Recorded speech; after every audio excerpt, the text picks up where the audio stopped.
हुकूमत और तहरीक इंसाफ में मुज़ाकरात तातुल का शिकार। पीटीआई के तहरीरी तौर पर मुतालिबात न देने पर डेडलॉक। स्पीकर अयाज सादिका भी मुज़ाकराती कमेटी का इजलास बुलाने से गुरेज। मुज़ाकरात का तीसरा दौर कब होगा कुछ मालूम नहीं। पीटीआई की मुज़ाकराती कमेटी को बानी से मुलाकात की इजाज़त न मिल सकी। ओपोजिशन लीडर उमर अयूब ने स्पीकर कौमी असम्बली को आगाह कर दिया। बानी पीटीआई और मुज़ाकराती कमेटी के दरमियान मुलाकात कल मुतवक्के। मुज़ाकरात के तीसरे राउंड से पहले बानी पीटीआई से मुलाकात जरूरी है, बैरिस्टर गौहर का मौक़िफ़। हुकूमती मुज़ाकराती कमेटी को बताया था बानी पीटीआई से मुलाकात करनी है, उम्मीद है कल हमारी बानी से मुलाकात हो जाएगी।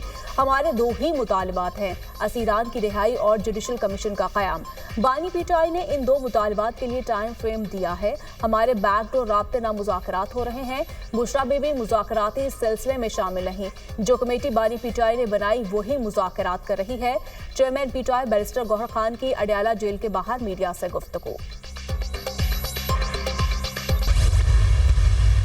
इमरान खान के ऊपर तासुर दिया जाए कि वो भी, इमरान खान भी उन्हीं की तरह चाह रहे हैं कि एनआरओ लेकर बाहर आए।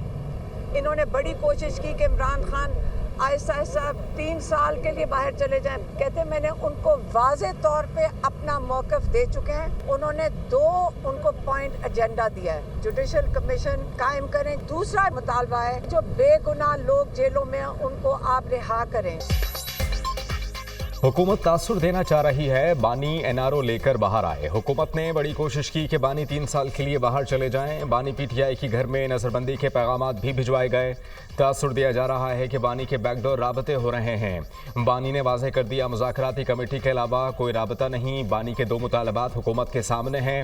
हुकूमत का कोई मुतालबा सामने नहीं आया। मुज़ाकराती कमेटी को बानी से मुलाकात करने नहीं दी जा रही। बात आगे कैसे चलाएं? अलीमा खान की मीडिया टॉक।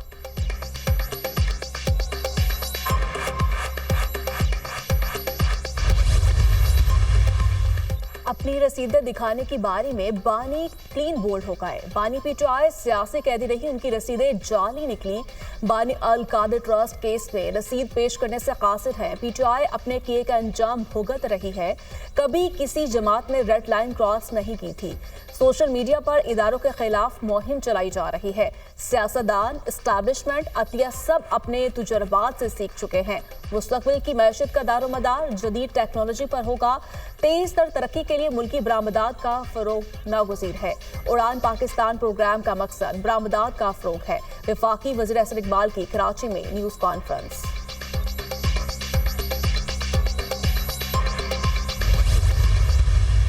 अमेरिका में सदारती इलेक्शन हुआ, सबसे ज्यादा खुशी इन लोगों ने मनाई। इन लोगों ने सबसे ज्यादा खुशी इसलिए मनाई जैसे कि इनके कोई परदादा साहब वहां पे सिलेक्ट हो गए हो। अभी साल सवा साल जेल में हुआ नहीं है। ये पाकिस्तानी सालमियत के खिलाफ हर सौदा करने के लिए तैयार है। बाय डिजाइन ऐसी जमातें मुसलत की गई उन पर जिनकी सियासी सोच और सियासत सिर्फ और सिर्फ लड़ाई झगड़ा, नफरत अंगेज फतवाएं देना, गलत चीजें बोलना। जो फांसी की सजा कायदे अवाम को दी गई वो कोई भुट्टो खानदान के लिए फांसी सजा नहीं थी। वो पाकिस्तान की तरक्की को फांसी दी गई, वो पाकिस्तान की खुशहाली को फांसी दी गई।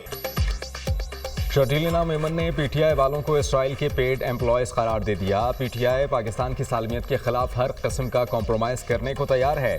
एक जमात का लीडर रिहा ना करने पर IMF को खत लिखने का कहता है। पीटीआई अपने लीडर को जेल से निकालने के लिए सब कुछ करने को तैयार है।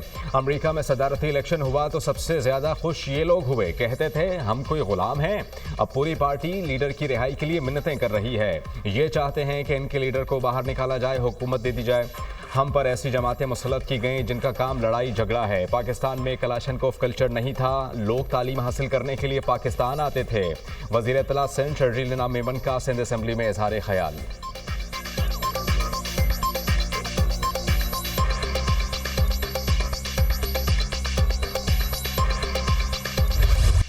बानी पीटीआई और बुशरा बीबी के खिलाफ 190 मिलियन पाउंड रेफरेंस का फैसला एक बार फिर मौखर। रेफरेंस का फैसला अब 13 जनवरी को सुनाया जाएगा। एहतसाब अदालत के जज नासिर जावेद राना रुखसत पर हैं। अदालती अमले ने बानी पीटीआई के वकील खालिद यूसुफ चौधरी को आगाह कर दिया। कोर्ट स्टाफ ने बताया आज फैसला नहीं सुनाया जाएगा। वकील बानी पीटीआई की गुफ्तगू। अदालत ने 190 मिलियन पाउंड रेफरेंस का फैसला 18 दिसंबर को महफूज किया था। पहली बार 23 दिसंबर को केस का फैसला सुनाए जाने की तारीख मुकर्रर की गई थी। अदालत ने फैसला मौखर करके 6 जनवरी की नई तारीख मुकर्रर की थी।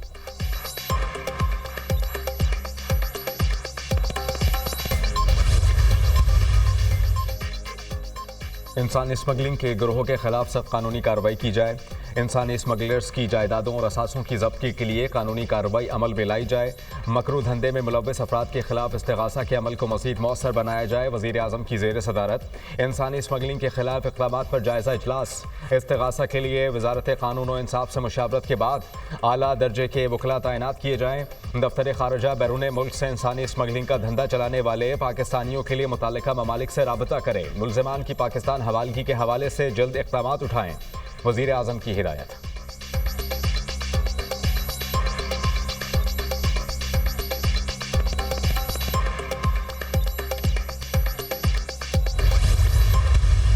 जो आपको ये कह दे कि आग लगा दो अपने मुल्क को, मेट्रो बस के जंगले तोड़ दो, सड़कें ब्लॉक कर दो, कारोबार बंद कर दो, रास्ते रोक दो, घेराव कर लो, पेट्रोल बॉम्ब्स फेंक दो, गोलियां चला दो, पुलिस वालों के सर तोड़ दो।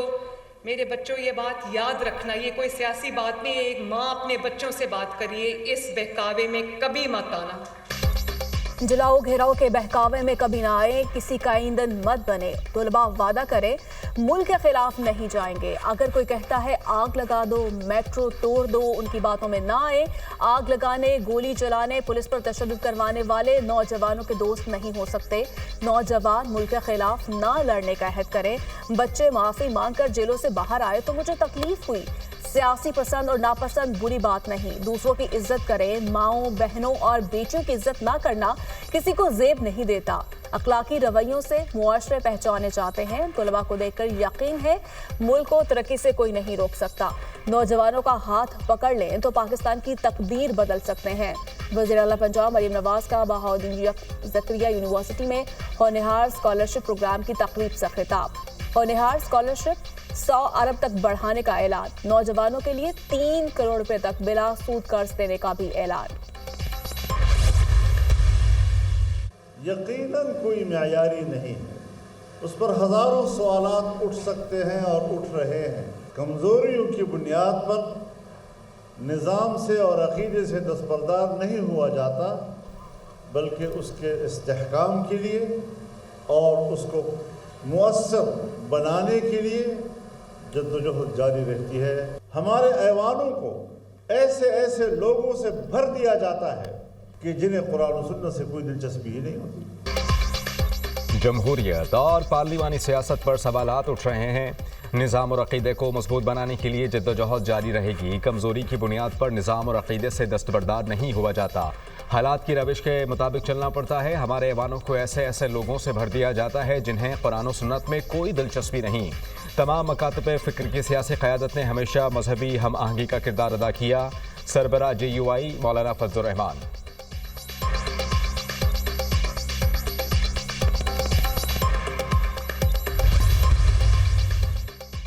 कुर्रम अमन मुआहिदा बरकरार है। मुआहिदे की तमाम शिकों पर अमल दरामद यकीनी बनाया जाएगा। डिप्टी कमिश्नर पर हमला करने वालों को जल्द कानून के शिकंजे में लाएंगे।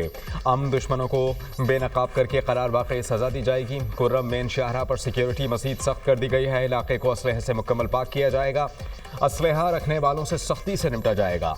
अमन कायम करने के लिए अवाम इंतजामिया के साथ ताउन करें। मुशीर इत्तलात खैबर पख्तूनख्वा बैरिस्टर सैफ का बयान।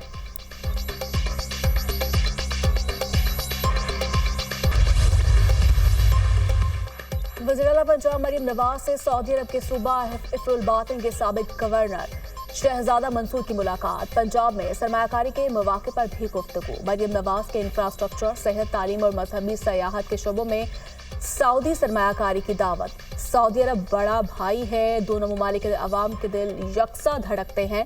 पंजाब हुकूमत ने कारोबारी माहौल को बेहतर बनाने के लिए सिक्योरिटी और मैरिट को यकीनी बनाया है। सऊदी सरमायाकारों को स्पेशल पैकेज के तहत मराद दी जाएंगी, मरियम नवाज।